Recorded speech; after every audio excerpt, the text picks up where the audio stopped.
Republika Srbija postala je članica Saveta Evrope 3. aprila 2003. a Konvenciju o ljudskim pravima i slobodama ratifikovala je u martu 2004. godine.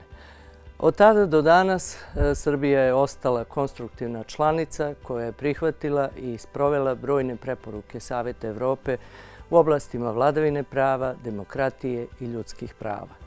Srbija je također ratifikovala većinu ključnih sporazuma Saveta Evrope o ljudskim i manjinskim pravima, aktivno učestvuje u radu nadzornih i stručnih tela kao što su Venecijanska komisija, GRECO, GRETA, GREVIO, CPT i drugi. Veoma je razvijena saradnja i sa Razvojnom bankom Saveta Evrope koja daje podršku prevashodno projektima sa socijalnom dimenzijom. Saradnja sa mehanizmima Saveta Evrope od izuzetnog je značaja za evropski put Srbije, naročito u oblasti vladavine prava koja predstavlja fundament u pregovaračkom procesu o pristupanju Srbije Evropskoj uniji. Srbija je nedavno uz podršku Saveta Evrope uspešno sprovela ustavnu reformu u cilju jačanja nezavisnosti pravosuđa uz usvajanje 5 ključnih pravosudnih zakona u februaru 2023. godine.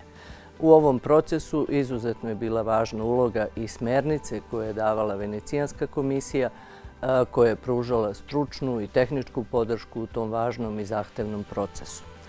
Građani Srbije obraćaju se Evropskom sudu za ljudska prava u Strazburu, koji im pruža direktnu zaštitu kada se iscrpe domaći pravni lekovi. Kao multinacionalna i multikonfesionalna država, Srbija je rešena da gradi tolerantno, inkluzivno i otporno društvo zasnovano na jednakosti svih građana i nediskriminaciji i u tim oblastima je dragocena podrška Saveta Evrope kroz preporuke ECRI i sprovođenje okvirne konvencije o zaštiti prava nacionalnih manjina. Kroz članstvo u Savetu Evrope, Srbija ostaje posvećena izgradnji zajedničke evropske budućnosti.